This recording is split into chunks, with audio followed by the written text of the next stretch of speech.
तो हम लोग टीओसी का अभी मॉड्यूल 1 देखने वाले हैं। तो यहाँ पे पहला टॉपिक है फाइनाइट ऑटोमेटा। तो कोई भी स्ट्रिंग रहेंगी उसके लिए हम लोग फाइनाइट ऑटोमेटा से निकाल सकते हैं। तो जैसे कि ये ए हो गया, तो अपनी स्ट्रिंग ए है तो उसके लिए ऐसा रिप्रेजेंटेशन हो गया। तो अभी अगर हम लोग को कोई भी स्ट्रिंग देंगे, जैसे ये बी दिया, तो हम लोग ये बता सकते हैं फाइनाइट ऑटोमेटा में देख के कि ये जो स्ट्रिंग है वो ये फाइनाइट ऑटोमेटा एक्सेप्ट करेगी कि नहीं। तो उसके लिए हम लोग फाइनाइट ऑटोमेटा बनाते हैं ऐसे। तो फाइनाइट ऑटोमेटा में दो टाइप्स हैं, एक है विदाउट आउटपुट और एक है विथ आउटपुट। तो विथ आउटपुट में दो टाइप से, मोरे एंड मिले मशीन विथ आउटपुट में, और विदाउट आउटपुट में तीन मशीन है अपने पास, DFA, NFA और एप्सिलॉन NFA। ओके, तो उसके बाद पहले देखते हैं DFA क्या रहता है। तो DFA मतलब डिटर्मिनिस्टिक फाइनाइट ऑटोमेटा, जो एक ही पाथ लेता है, और नॉन डिटर्मिनिस्टिक फाइनाइट ऑटोमेटा एक टाइम पे दो पाथ ले सकता है। तो क्यू क्या रहता है इसमें कि सेट ऑफ ऑल स्टेट्स, मतलब ये सारे जो स्टेट्स है ये क्यू में ये सारे लिखे रहते हैं कि कौन से अपने अपने स्टेट से उसके नाम। फिर सिग्मा मतलब इनपुट अल्फाबेट, तो जैसे कि ये इनपुट अल्फाबेट है ए कॉमा बी, ये सब। देन उसके बाद ट्रांजिशन फंक्शन। ठीक है, तो ट्रांजिशन फंक्शन मैं बताता हूँ क्या रहता है। तो जैसे कि यहाँ पे आप देखोगे कि capital A on seeing small A state B पे जाएगा। तो ये capital A on seeing small A state B पे गया, ये बी है तो ये स्टेट पे गया, आप देख सकते हैं ट्रांजिशन। तो इसको हम लोग ट्रांजिशन फंक्शन बोलते हैं। तो उसके बाद आता है स्टार्ट स्टेट। ठीक है, तो स्टार्ट स्टेट ये जो एरो से हम लोग रिप्रेजेंट करते हैं उसको स्टार्ट स्टेट बोलते हैं। ठीक है, तो स्टार्ट स्टेट एक ही रहता है, और set of all final states उसको हम लोग एफ से रिप्रेजेंट करते हैं। तो यहाँ पे फाइनल स्टेट है ये बी,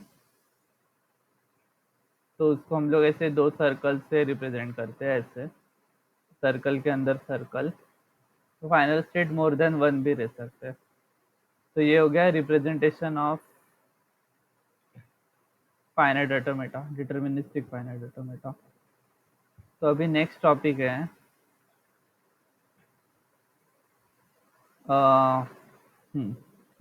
अभी हम लोग को एक स्ट्रिंग मतलब एक DFA बनाना है इसका, कि कोई भी स्ट्रिंग रहेगी उसका लेंथ लेके हम लोग मॉड 3 करेंगे, तो रिमाइंडर 1 आना चाहिए। ठीक है, दे आर एक्सपेक्टिंग रिमाइंडर 1। तो ये स्ट्रिंग लिया, स्ट्रिंग ऑफ लेंथ 1। ठीक है, एग्जाम्पल। तो उसको हम लोग एक्सेप्ट करेंगे क्योंकि उसका रिमाइंडर 1 रहेगा। तो इसको हम लोग ने फाइनल स्टेट बना दिया। ठीक है, फिर सपोज सिमिलरली अभी हम लोग ने लिया 1, 2, 3 और 4, तो 4 mod 3 भी 1 आएगा, तो इसको भी ये स्टेट पे एक्सेप्ट करेंगे। सिमिलरली 4 के बाद 5, 6, 7, तो 7 के लिए भी यहाँ पे एक्सेप्ट करेंगे। तो वैसा है। तो उसके बाद अगर हम लोग देखेंगे कि सपोज अभी डिवाइड बाय 3 है बराबर, तो डिवाइड बाय 3 है तो रिमाइंडर आएगा 0, 1 और 2 बराबर। तो हम लोग को अगर उनका डिमांड है रिमाइंडर 1, तो ये स्टेट को फाइनल स्टेट बनाएंगे।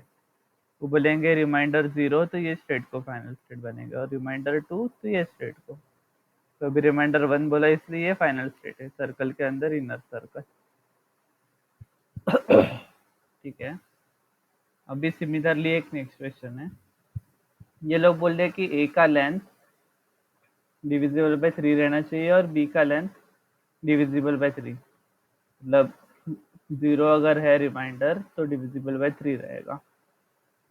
तो यहाँ पे देखेंगे ये जो लाइन है वो रिप्रेजेंट क्या कर रहे हैं कि length of A is equal to 0 mod 3। मतलब ए का लेंथ यहाँ पे क्या रहेगा, ये पॉइंट पे जब भी ए हिट करेगा तो अभी तक एक भी ए आया नहीं रहेगा, तो 0।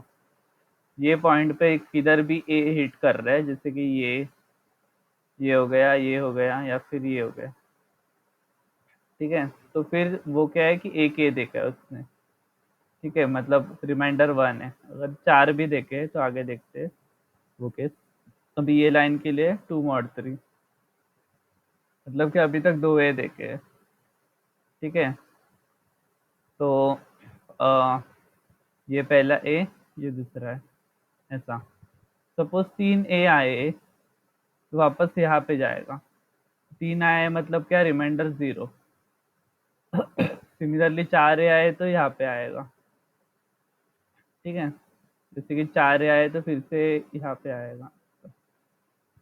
सपोज 3 ए आए, उसके बाद बी आया, फिर चौथा ए आएगा, वही फिर वापस वो यहाँ पे लेके आएगा। तो ये यहाँ पे क्या है कि ये लाइन पे कुछ भी अगर मिल रहा है तो उसका रिमाइंडर 1 रहेगा, ऐसा। तो वो नीचे वाले इसमें भी मिला तो भी वैसे ही, सिमिलरली ये बी वाले लाइन पे भी वैसे ही है। तो मैं रफ करता हूँ पहले।